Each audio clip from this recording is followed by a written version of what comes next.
Bonsoir, dames et messieurs, et bienvenue à cette session d'information sur la télévision de la famille. Au sommaire de ce journal, la toute première cuvée de 45 lauréats de l'Institut biblique Oliab de la région de Zabré présentée au corps de Christ. Encore une fois, dames et messieurs, bonsoir et merci de nous suivre.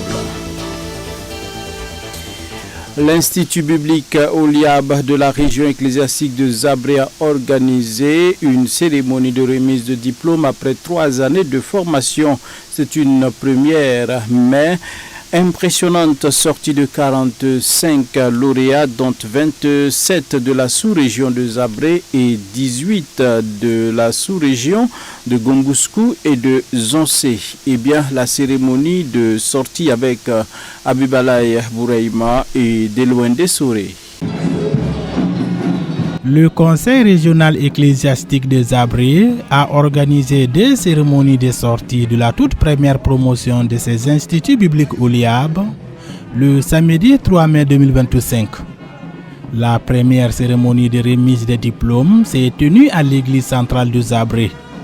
Ils sont 27 porteurs de flambeaux dont la mission est de jaillir la lumière du Christ par leur intégrité et amour dans ce monde marqué par des ténèbres. D'où leur nom de baptême, lumière de Christ, tiré du Matthieu 5 au verset 16 qui dit ceci: que votre lumière luise ainsi devant les hommes, afin qu'ils voient vos bonnes œuvres et qu'ils glorifient votre Père qui est dans les cieux. Nous avons choisi la lumière de Christ parce que nous voulons impacter nos entourages, nous voulons impacter nos familles, nous voulons impacter nos quartiers et tout le Burkina. Parce que nous devions répandre la lumière dans le monde.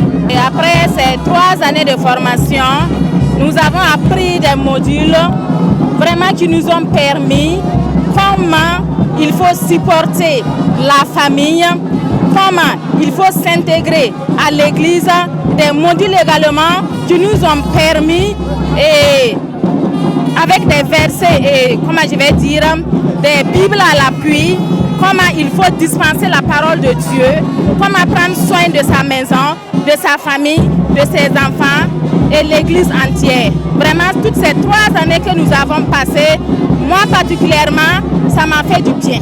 Et dans mon église, en tant que femme, je prends l'engagement d'aider les pasteurs et d'aider toutes les structures à l'église, surtout l'AEC. La deuxième cérémonie de cette remise de diplôme a eu lieu à l'église des Assemblées de Dieu de Diendiego. Là, ils sont 18 lauréats des 2 sous-régions de Zonse et de Gomsougou et ont pris pour nom de baptême les Timothées de Christ. Les directeurs des 2 instituts bibliques Oliab de la région de Zabré ont félicité les lauréats pour leur engagement et ont invité les fidèles de leur assemblée à s'inscrire pour la prochaine rentrée académique. De l'Institut biblique Oliab de Zabré. On est plus que satisfait parce que dans les églises, quand les élèves et les chrétiens n'ont pas la connaissance de la parole, on a des difficultés. Mais le fait que l'Oliab est là et que la plupart de ceux qui travaillent aux côtés des pasteurs ont de la connaissance de la parole de Dieu, alors ça a diminué les problèmes et ça a donné aussi un coup d'élan quant à l'évangélisation, quant à la vie de sainteté. La région de Zabré les accueille avec enthousiasme parce que d'abord le dimanche passé, alors tous les lauréats ont parcouru nos églises et ils ont montré aux pasteurs ce qu'ils ont appris. Ils étaient des orateurs dans les églises et ils vont être aux côtés des pasteurs, les aider dans toute tâche que les pasteurs auront besoin d'eux. 27 lauréats à Zabréville et 18 pour les 2 sous-régions ecclésiastiques de Gomsougou et de Zonse. Ces 45 laïcs formés vont beaucoup impacter positivement toute la région de Zabré. C'est déjà empathé, Les gens sont sortis massivement. On a fait l'appel d'offres encore. D'ici en octobre, beaucoup vont s'inscrire encore. Par manque de connaissances, mon peuple périt.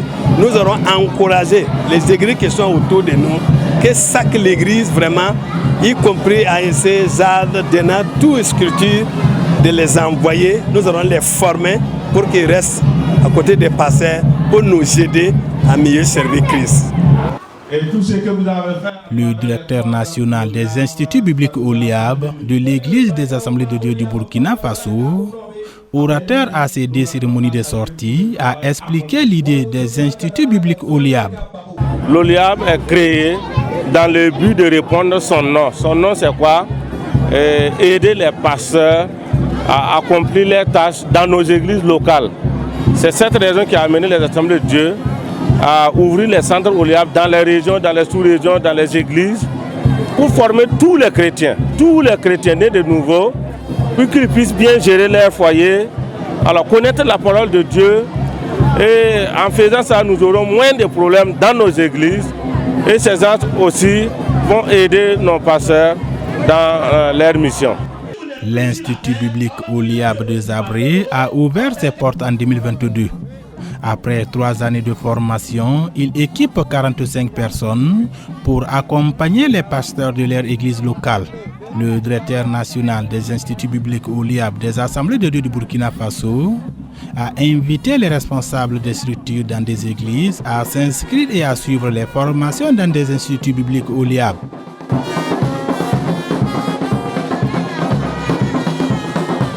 De la convention missionnaire intérieure, on en reparle dans cette édition. C'était à Bobo-Dioulasso, à l'église des Assemblées de Dieu, Lafiabougou.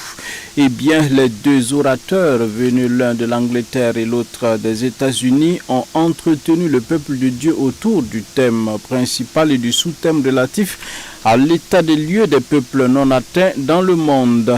Le directeur de la mission intérieure a en prime édifié les participants sur les modes et les stratégies de financement de la mission. Des moments intenses dont se sont délectés les missionnaires venus, nombreux pour prendre part à cette convention missionnaire intérieure première du genre. Et c'était en présence de notre reporter Tounda Sida Salam, Ouedraogo. Des moments effervescents de partage, de communion dans la flamme missionnaire. Les enseignements de cette convention des missionnaires intérieurs constituent des moments importants de ressourcement. Dr Marc Anthony, Dr Lily Fields et enfin le pasteur Moïse Oubda vont tour à tour éplucher les thèmes et sous-thèmes de cette édition, en l'occurrence comment atteindre les peuples non atteints, l'état des lieux des peuples non atteints dans le monde ou encore comment financer la mission, faire de vrais disciples de Jésus et appliquer le principe de la multiplication. Voilà en autre réponse à la première thématique. Il nous a appelés, il nous a sauvés, et il veut que nous soyons totalement consacrés à lui. Il veut que nous soyons consacrés à lui. Then he has also called us. Ainsi après, il nous a aussi appelés to make disciples à faire des disciples and multiply disciples. Et de multiplier ces disciples. So we are to model the life of a disciple. Et nous devons modéliser la vie de ces disciples. Be an example. Nous devons être des exemples, des modèles pour ces disciples. We are also making disciples. Et nous aussi, en faisant ces disciples, eux aussi le feront à leur tour. We are helping our disciples to make disciples. Et ces disciples à leur tour aussi vont faire des disciples. In that way we multiply disciples. Ainsi nous serons des disciples multipliés. That is how we will reach the unreached people. C'est comme ça nous allons atteindre les non atteints pour Christ. There are about 3.5 billion people in the world. Il y a plus de 3 milliards de personnes qui ne sont pas encore atteintes par l'évangile dans le monde. That have not been reached. Ils ne sont pas encore atteints. And we have to reach them. Et nous devons les atteindre. If we win 1 million souls every year, si nous gagnons 1 million d'âmes chaque année, it will take 3,500 years. Cela va nous prendre plus de 3000 ans pour pouvoir accomplir ce But if we multiply, mais si nous multiplions, it will take less than 50 years. Cela va nous prendre moins de 50 ans pour que le monde soit atteint pour Christ. So we must multiply. Nous devons nous multiplier. Des moments de témoignages et de prières sporadiques sont également greffés aux enseignements.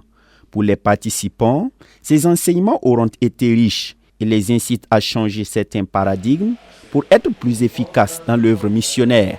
Même sans l'argent, on peut faire la mission et les moyens doivent vraiment nous trouver sur le terrain. Là, ça m'a beaucoup marqué. Voilà, nous, on croyait que bon, l'air peut venir nous aider. On avait beaucoup d'excuses et beaucoup de choses étaient arrêtées.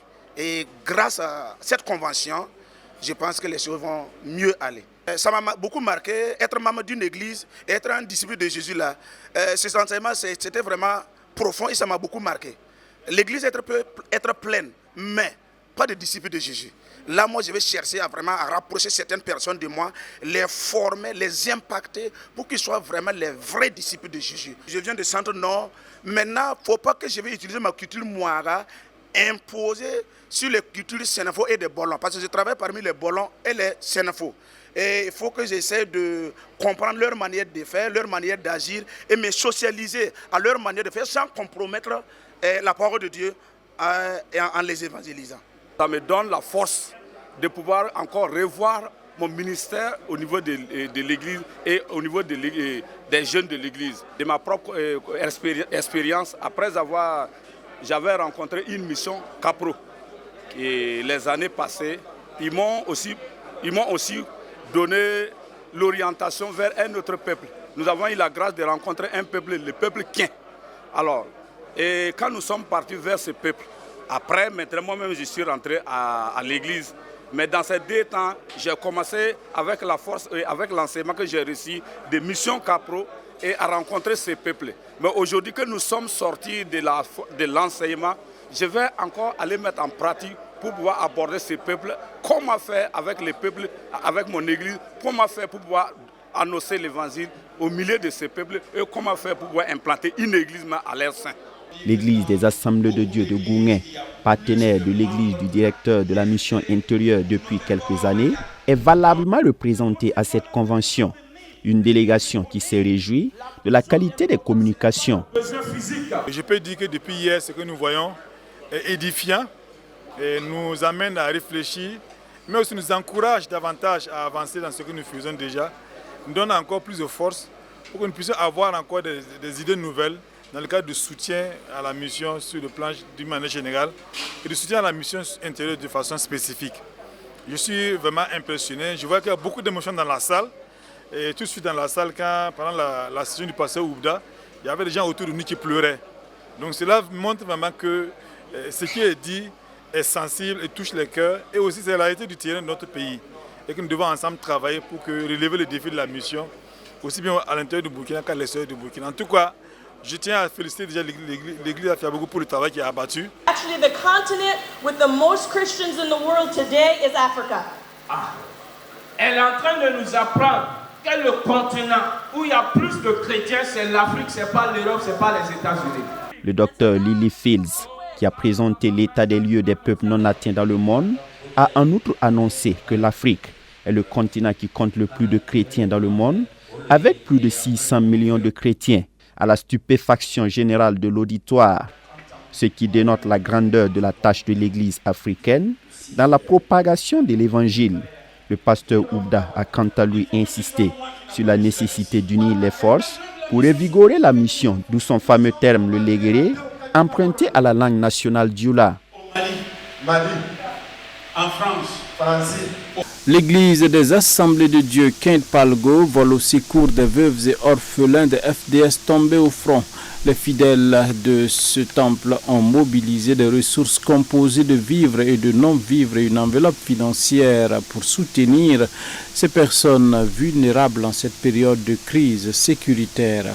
Les dons ont été réceptionnés à la direction centrale de l'action sociale et des blessés en opération logés au sein du camp Aboubakar Sangoulé Lamizana de Ouagadougou. Tundasila Salam Ouedraogo et Gédéon Tapsoba ont été nos yeux et nos oreilles. Des dizaines de sacs de riz de 25 kg, des bidons d'huile de 3 litres, avec en prime une enveloppe financière de 300 000 francs CFA.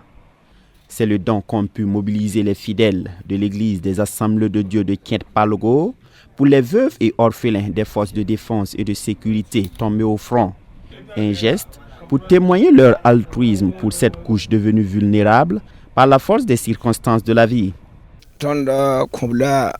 Le don est si modeste soit-il, mais il est constitué de 80 sacs de 25 kg de riz et puis 150 litres d'huile en 50 bidons de 3 litres, 3 litres. Et en espèces, nous avons complété avec une enveloppe de 300 000 francs CFA.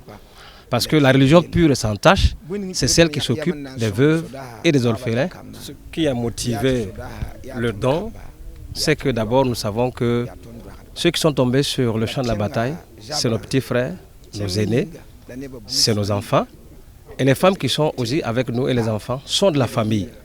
Ceux qui sont tombés sur le champ d'honneur, ils sont allés pour combattre pour la cause nationale. C'est vrai que les maris ne sont pas là, mais ils ont laissé des frères et des sœurs qui, après eux, doivent prendre en charge les veuves et les orphelins qu'ils ont laissés.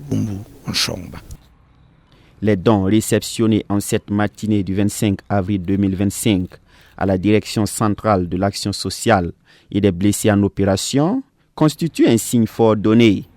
Et le colonel-major Siérémy Kambou n'a pas manqué de saluer ce geste.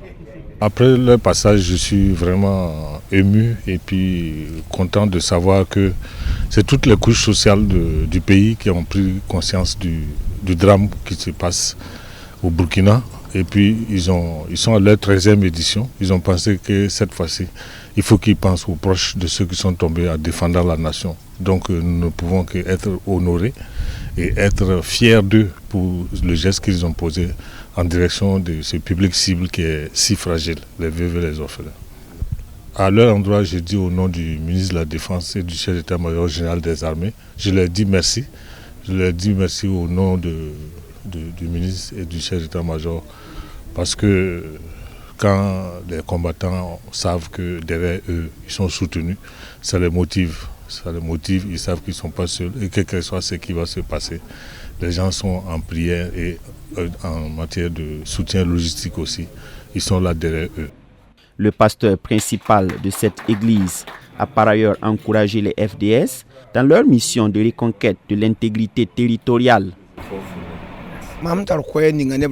À l'intention de ceux qui sont toujours sur le champ de bataille, nous encourageons et nous prions que Dieu les sécurise et les garde afin qu'ils reviennent à la maison sains et saufs. Mais toutefois, nous prions le grand Dieu afin que le Burkina Faso puisse retrouver sa stabilité, sa paix et que ce que nous vivons aujourd'hui puisse finir totalement afin que tous ceux qui sont sortis pour combattre pour le pays puissent regagner le bercail dans la joie et la santé totale. Cette initiative intervient en outre en marge de la 13e édition de la semaine d'enseignement et de prière de la dite Église, un programme tenu du 1er au 6 avril dernier. La couture est un métier qui nourrit son homme et c'est peu de le dire, bien entendu, comme toute autre activité.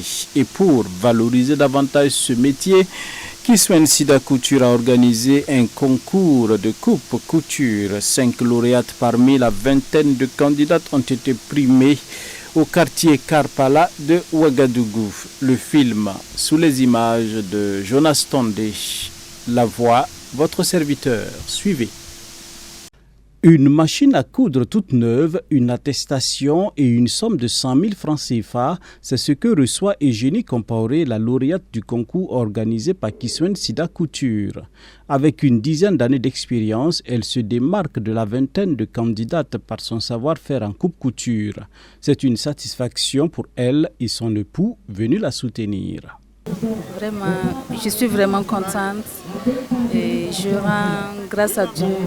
Voilà, je salue toute la mobilisation. En tout cas, avec cette machine, je pense encore avoir d'autres machines à sa mémoire. J'ai des sentiments de joie, voilà, pour en tout cas ce prix qu'elle vient en tout cas d'avoir. Je me dis que bon, pour une femme en tout cas, qui arrive en tout cas, à prouver ce qu'elle en tout cas peut faire, on ne fait que en tout cas l'encourager. Voilà, vraiment la couture c'est sa passion. Je vis avec elle, je sens que vraiment elle s'y donne, vraiment et réellement elle se bat là-dedans et elle s'en sort. Vraiment c'est juste l'encourager toujours à aller de l'avant. La couture est une passion, un métier qui nourrit son homme quand on y met du sérieux. C'est un message que la promotrice veut faire véhiculer à travers ce concours. Malgré les difficultés, elle a su relever le défi de la première édition avec l'accompagnement de bonne volonté dans son conjoint.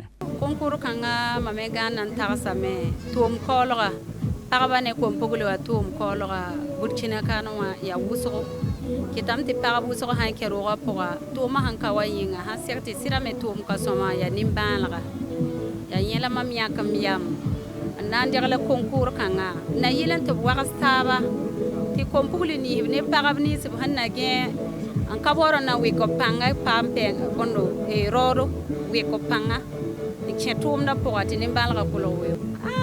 organisation yi to la na winam songo de yinga tongo yime bala ya pipi mo sa yelam ti sagro pal ka tar sa konti yi ni bala teken lam tongo ndogo yime pierre dans wende. Ce que je peux ajouter, c'est de le féliciter, de l'encourager comme j'ai l'habitude de le faire. Parce que c'est mon épouse, elle a présenté son projet. Bon, je ne suis pas dans la couture, mais là où je suis, comme Dieu faisant bon, j'ai eu vraiment le peu pour le soutenir pour son événement. Je l'ai fait, pas de regret, on rend grâce à Dieu, on vous remercie. L'initiative est saluée par les intervenants au cours de la soirée. Comme tout autre métier, la couture est une belle activité qui mérite une attention particulière, nous confie l'un des parrains. Sœur est venue pour croiser sa nénée, Madame Bationo, qui est couturière aussi, mais étant donné qu'elle n'était pas au pays, et j'ai vu la motivation, le fait d'abord qu'elle soit à sa première édition. Et j'ai dit, comme c'est ta grande sœur, tu as voulu approcher pour demander des conseils. Nous allons t'accompagner pour que la prochaine fois quand elle serait là, ça serait mieux encore. C'est vraiment le fait que quelqu'un pense à valoriser des métiers de main comme ça et penser aux autres, à ses petites sœurs. On sent la compassion en elle. Elle veut partager ce qu'elle a appris aussi à ses sœurs. Donc c'est une œuvre sociale et un partage d'expérience qu'elle veut faire qui mérite d'être encouragée. Notons que 22 personnes ont pris part à la première édition du concours Couture Kiswen Sida. 5 candidates ont été primées et en dehors de la première, les autres lauréates repartent chacune avec une attestation et une enveloppe. Rendez-vous est pris pour la prochaine édition. On s'arrête là pour ce soir, dames et messieurs. Merci de nous avoir suivis. Nous prenons rendez-vous demain pour d'autres actualités sur la télévision de la famille. En attendant, demeurez bénis, surtout en compagnie des programmes de la télévision de la famille. Bonsoir à tous ceux-là qui nous suivent depuis Zignaré. C'est au Burkina Faso. La grâce toute suffisante de Christ soit votre partage. Bonsoir.